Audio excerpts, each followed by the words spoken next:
Okay, hi everyone, this is SmithyQ, SmithyQ.com. I'm back with another video analysis.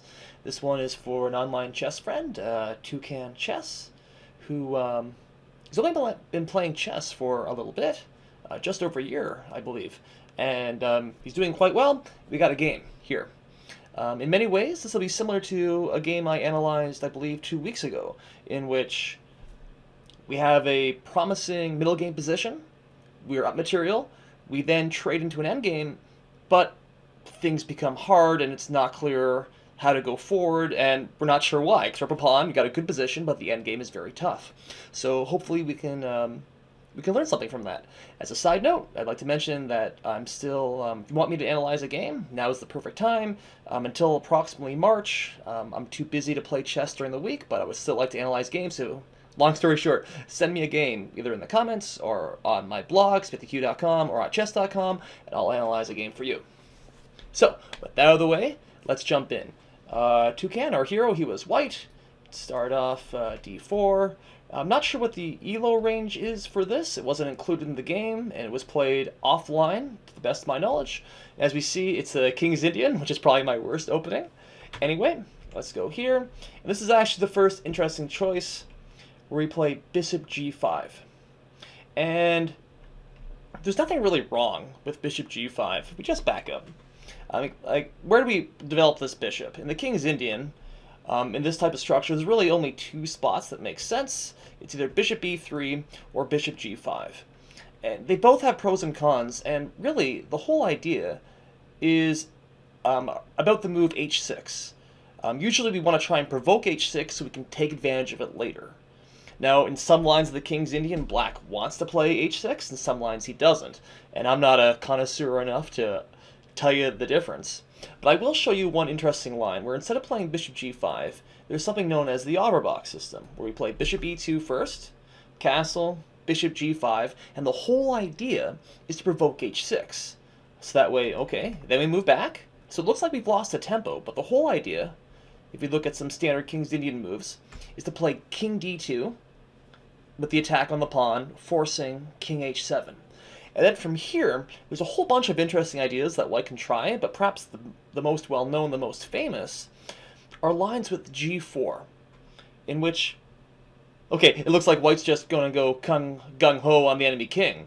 And maybe he could, but the real idea is to try and block the position up. So, for instance, h5, g5, knight moves somewhere, and then we could play h4. And what we've done is white has completely blocked up this king side, right? It's locked up. It's really hard to get a break in. We're just going to keep it closed. And white still has his customary advantage on the queen side. And so by provoking h6 and then following up with these pawn advances, white has blocked this position. He's going to have free play over here. And it's a position where white has a plan and black doesn't. Or that is, black has to just simply sit there and wait for white to come at him, and in practice, white does it very well in this type of position. So this is one idea with the trying to provoke this move, h6. And we'll see, after bishop g5, black simply castled. And so right here would be the first move I would think about, playing queen d2. Because now black can never play h6, it would just lose a pawn, and the bishop's on a nice square, and the bishop's also protected, so it avoids some tactics potentially. It's the first move I think of. Anyway, we've got knight f3, c5, d5, and then here black just plays an atrocious move in my opinion, a5. Ugh. We just back up. So, in this position, in this structure, we want to ask, what should black... I'm not going to dwell on this, but what should black try and do? And in general, black has two ideas. Is he would want to either play e6 or a6, b5. So we can either attack in the king side, in the center, and potentially in the king side, opening things up here, and he can expand on the queen side. Potentially like a Benoni or a Benko gambit, whatever. By playing a5 like this, it completely stops any queenside play from black. There's nothing he can do. These squares are just far too weak. We can put a knight here, we can put a queen here, even put whatever. Because now there's no threat of black ever playing here, which means it's only the center, it's only the king side. And that means white doesn't have to worry about this at all. It's going to be hard for black to find good spot for his pieces, and very promising position from white. We play knight e2, knight a6. Now this is an interesting moment here, because it's clear that black wants to play knight b4, and so we stop it. a3. Perfect. But let's just back up. Let's say we castled. And okay, black does his idea. But then we realize after a3, there's nothing better than simply knight a6, returning back to the original square. We simply won a tempo. And this here, I think, is a victim of a certain thought process, is that we all know, we all learn fairly early, that we look at our opponent's last move and we ask, what is the idea? What is the threat? And we see, okay, he wants to go knight b4, it's a good square for his knight, and so we stop it, a3. But there's one extra level we need to ask ourselves, and we have to say, okay, that's his idea. Is it a good idea? And the answer is no, not really. The knight isn't helping. It's going to get pushed back in one move, and it has to go right back to the same spot. And so again, we could castle and ignore the knight. That's fine. Could play a3 later. That's fine. Another idea, this is our last chance to play queen d2 and always stop h6. So both of these are ideas to consider. Anyway, we don't. We play a3, he plays h6. And again, this is fine, but if we just look at what happens here, is that our bishop retreats, then his knight comes out, and our bishop has to retreat again, and our bishop, well, it's fine on d2, it was not much nicer on g5, and if we could have kept it there, it would have been a bonus. And then here, black, he goes a little over optimistic, I think. He plays f5.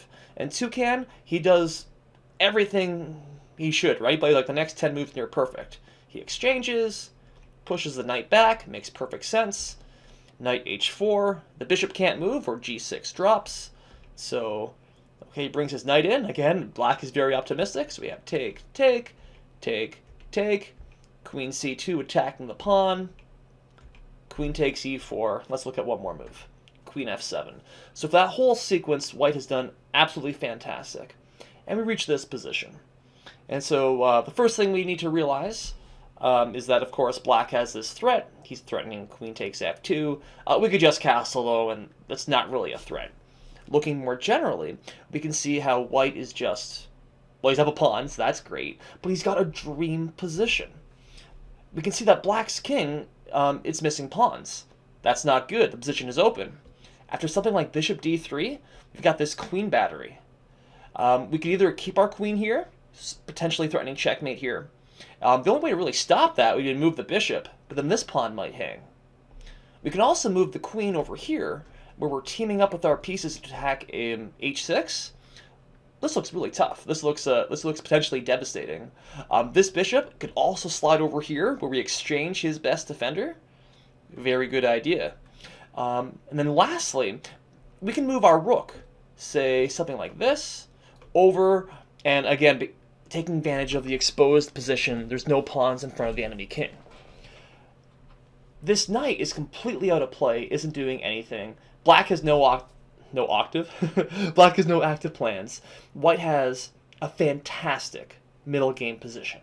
Absolutely fantastic. And I firmly believe that if white were to castle in this position, the game would be decided in the next 15 moves. In that, white either has won by checkmate, or has gained a whole bunch of position, or even, it might be an endgame still, but will be up more than a pawn. Maybe we'll be up an exchange, or multiple pawns. What I'm trying to say is that this position here is worth more than a pawn. And so, white, he plays queen e6. And then after take, take, we've reached this position. Actually, let's go a bit further.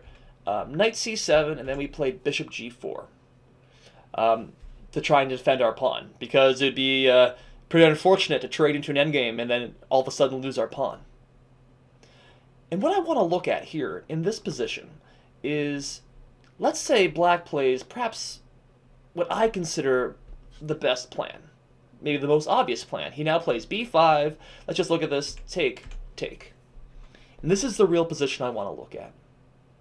If we look at black, what does black want to do? We can see he has got an excellent bishop. It's staring down, potentially looking at this pawn. White has to do something about it. This knight has a beautiful outpost coming here on d4, from which it's attacking e6 again. So white will have to be careful. It could also potentially come in here to b3, an excellent square. And black has two open files. And so we can move his rook here, where he's got play here. He's got this rook here. He could always move the rook here to take a look at this pawn, or he could double on either file. This pawn is a bit of a weakness, but if he can ever play a4, it would really cement a knight here. This is a lot of arrows, and there's a lot of ideas here, but the main thing I want to point out is that black has ideas. Let's flip the table here. What can white do? What is white's long-term plan? And I look at this position and I don't see it. I don't see really what white can do. He has three open files for his rooks, which would be great, but they're all staring at this wall of pawns, right? This pawn is the only real... If we can't attack this pawn, none of these pawns are weak. And we can't attack this pawn. There's no way. So, we've got nothing. In this position, even though white is up a pawn, there's a very good chance that black is actually better. Or, to put it in a practical game, between two equal players, below master level, black has every reason to play for a win. He can improve his position, and white cannot. It's as simple as that, really.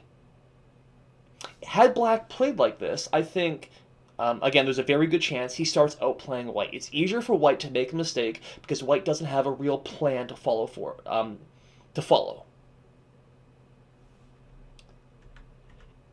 In the end, black didn't play that. He played a different idea. He played h5, distracting the bishop, so he could play knight e6 with the idea of eventually getting the knight to d4. Okay. So let's back up. So, no, we already did this position, right? Yeah, bishop g4. So he played h5, bishop takes. And again, so my idea, black should be playing b5 here. Instead, we reach this position. Knight takes e6, we defend our pawn, knight d4. That's fine. And honestly, from here, I have a theme that I've mentioned in many of my videos, and it's that you can have the right move, but for the wrong reason. This isn't exactly that, but it's something similar. In what follows, white plays a number of very good moves, but I don't want to say he does them by accident, but there's a very good chance he wasn't very confident with these moves, or that he was following a different idea, or perhaps he just didn't know what to do, and that starts manifesting. So if you look at this, white castles. That makes perfect sense. After b6, we move our rook to open file, attacking his pawn. Makes perfect sense. He plays e5. And so now the question is, what do we do here? And to fully answer this question, I don't want to say this is a critical position because white maintains a good advantage for the next 10, 15 moves. But if you don't know what to do here, it's easy to let your advantage slip. This is what happens. And so to fully understand this position, well, let's analyze it. Let's dig in deep. Is that we have two rooks and we have two bishops. Both rooks and bishops are very long-range pieces, and they thrive on an open board. And so our first idea should be, can we open the board up? And intuitively, my first move that I want to play is b4. This is the move that I saw. I'm like, I love it. If we can open up lines, things are great. Unfortunately, there's knight c2, and we're going to drop a pawn. So that doesn't quite work. The other pawn break would be f4. But that also doesn't work, just because black controls the square too many times. And so we would love to open the position up. We can't right now. So we have to do the next best thing. And we have to use our other advantage. And our advantage is to we're up a pawn. And to make it even better, we have protected passed pawns. And so we want to get ready to push them. we could...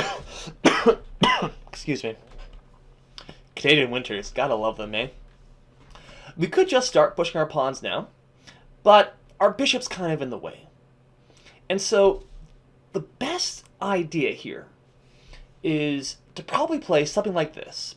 We'd play bishop g6, black does something, okay. We then move our bishop to e4, so now our bishop is controlling this diagonal, it's controlling this diagonal, that's an awesome bishop. Let's say black plays rook a to f8, and here we play f3. We look at this position, and first off, try and find a move for black. There aren't many. It's very difficult to find moves for black. That is, moves that actually do something. Yes, this knight is fantastic and it's great, but it doesn't help at all in any way. Like, what's it going to do? It's not going to do anything.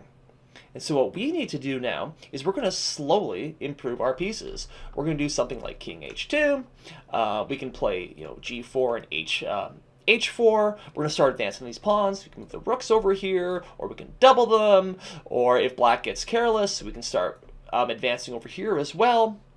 Also notice that bishop g5 would attack this rook. If the rook slides back, well then we've got here. Let's put a. If the rook, no, sorry, it's black to move. Let's say black does something like this. If we do something like bishop g5, if he slides back, whoops, loses the rook. Actually, he goes anywhere, loses the rook. So, black's in a very difficult position, isn't it? Yes, and more to the point, even if that weren't the case, so let's say black doesn't play a4. Maybe he what the hell does black do? Let's say he moves the rook over. So we attack, he moves back, then we got something like this coming in. Right? See how we're able to infiltrate his position now? The thing to realize, what I'm trying to say in this position, is that, well, black's busted. Really. And the problem is, he's positionally busted, really. He's got these open files, but it's staring at a pawn that's protected by a bishop. It's terrible. All his pawns aren't dark squares. He has a dark squared bishop. His bishop is terrible. We're going to push these pawns, and we're going to make new queens. That's it. This bishop dominates the board. Right? So the correct plan in this position, in my opinion, this is how I'm looking at it, is I centralize this bishop, I consolidate, I have no worries, I'm going to start pushing these pawns. I'm just going to improve my position. And my ultimate goal will be to queen one of these two. In the game, Toucan did something different. He played bishop c3, and then after rook f6, he took the knight. And the problem is that this enters now in opposite colored bishops, right? Opposite colors. And this is notoriously drawish. Now here, white still has every reason to play for a win. But he has to keep both rooks on the board. If the more rooks we trade, the closer we get to opposite colored bishops, the harder it is to prove an advantage.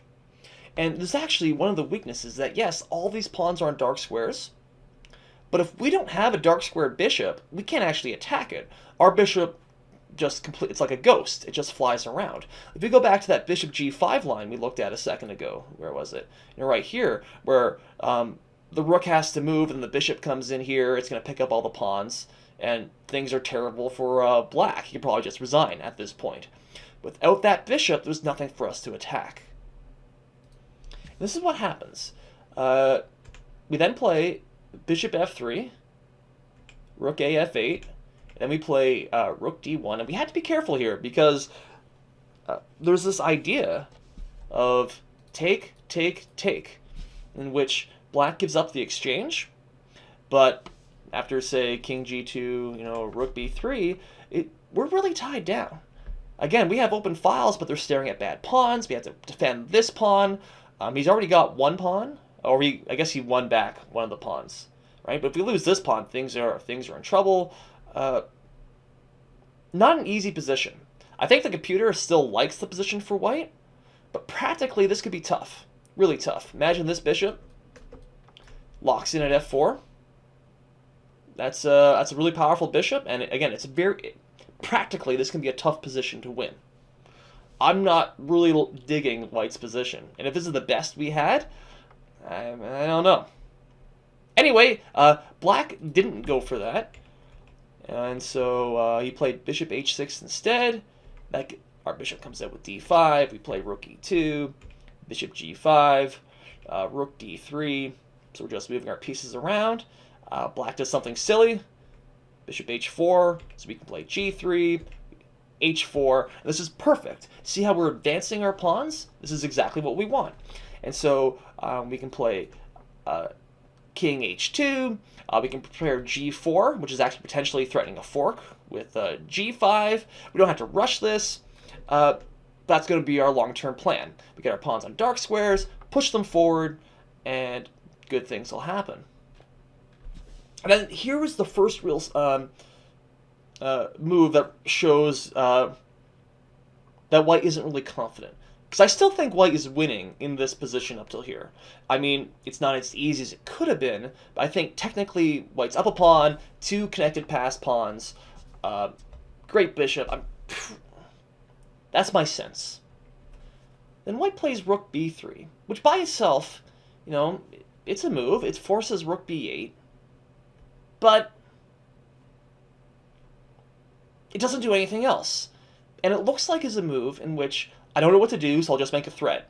My opponent defends the threat, and then what? Then we gotta think of a new move. Here's where we need to think of plans again. So again, I think playing along the lines of king g2, maybe we play f3 at some point, so that way our bishop can defend it, right? And then we can start playing g4, g5, h5. We can bring even this rook over after the pawn moves. And we start thinking about pushing our pawns along those lines. That should be our plan. Another idea would be to try and open lines on the queen side by playing b4. If there's an exchange, let's just put that on the board, actually. We've got more lines. Maybe we can think about playing c5, but really we can think about, trying to get over here onto the a file, because that gives us, again, finally an open line with no enemy pawns blocking it. This is an idea. Also, we could see that the reason it works is because of the bishop, so he can't do this because we take it. And so we'd be able to potentially double over here and invade, maybe win this pawn. Maybe. That's an idea. The one thing we'd have to watch is, of course, black isn't forced to exchange. Maybe it does something like this. But now this pawn itself could be very weak. It's falling on a light square, and our bishop might be able to come in and attack it. I don't think it works right now because it'd simply be a pawn trade. But that'd be a long-term weakness we could attack. Anyway, so we played rook b3. He defends it. We move our king in. Right idea. He moves his king back. Okay. Again, black just has to sit there and wait for us. What do we do in this position? And so, again, the main idea would be to advance our pawns. And here, I think g4, threatening to play g5. If black doesn't move his bishop, I don't know, he has to move the bishop, right? Bishop f4 is really the only move. We play g5, we push him away. Notice how we can't really retreat or move to the light square, whoops, because this would be a move, right? So he goes here, and then we play rook e4. And our threat in this position would be, okay, let's say black does something, to take. Just like we looked at black that potential where black could have played rook takes f3 earlier. Except after take, and then we could play rook f3, or we could play king f3. Maybe even king f3 is better. Doesn't matter. We look at this position. Look how weak black's pawns are. We're going to win at least one of them, right? We're after rook f3. Let's do king f3 instead. King f3. We're going to win this pawn. We're going to win this pawn, so that's 2 pawns. Once we win this pawn, that's 3 connected pass pawns over here. Our bishop is still dominating. His rooks can't do anything. This rook can actually barely move. So we got one, safe square. And again, this is an easy plan for white to follow. your moves now follow naturally. And you're not, once you win the pawn, you're not even down material. This would be a beautiful position. Instead, we didn't do that. We played rook f3. And, okay, black didn't take right away, and we did. Now, this is wrong for a couple reasons.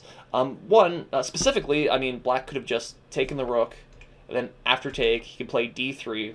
Our rook would be forced back, and after d2,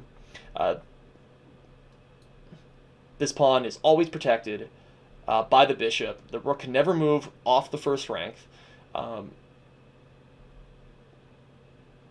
We're tied down to this pawn.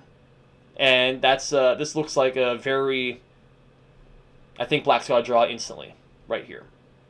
And simply more of the point, so black didn't do that. He moved his king, boom, boom. I guess he improved his king's position. We look at this position, and we're that much closer to an opposite-colored bishop endgame. I think this game only lasts like 5 more moves anyway, right? And the problem, and the main problem we have now, again, it's really shown, is that all his pawns are on dark squares. So we cannot attack it with a bishop. We can only attack with a rook. Meanwhile, he can always defend with his bishop. And so the problem is we only have one attacker. And like we know, like in the opening, what happens if you bring your queen out early trying to attack? Does it do anything? No. You can always defend one attacker. Or it's extremely rare one attacker can win a game. Here, we only have one attacker. And so even though we're up a pawn, there's nothing we can really do about it. Then after bishop e4, b5, let's see, take, bishop c1, and here the game was soon called a draw. They stopped recording. And we can see that. What can white do? Okay, again, his idea would be to, of course, push the pawns, right? That's it. But we've got an internal, the bishop. There'll be a light square blockade. And this is what makes the dark squared bishops so, sorry, not dark squared, opposite colored bishops so drawish. Is that, again, let's just say, you know, we start pushing the pawns or something. Sorry, excuse me. Well, I guess for one, I guess we have to worry about this pawn, right? But the idea would be is that if we ever reach this structure, there's absolutely no hope for white. That is, sorry, to make progress. Is that, again, see how it's all dark squares here? And we have a light squared bishop, and there's nothing we can do to dislodge this blockade. And so we have to somehow try and advance all of our pawns only on dark squares, bring our king and our bishop, and everything has to work in perfect harmony, and even imperfect defense often saves the game, right? Now, should white keep trying? Of course, just don't play h5 here in this position, right? But it's tough, and I don't like playing them. No one likes playing them, and it's an endgame. And now, the real reason, of course, that this position is so drawish, well, for one, it goes back to when what was that, 5 moves earlier, where we played rook f3, so we only have one rook, so only one attacker, but we could actually back up even further. And let's see here, where was that? We can back up 10 more moves, on where we played bishop c3, and then we took.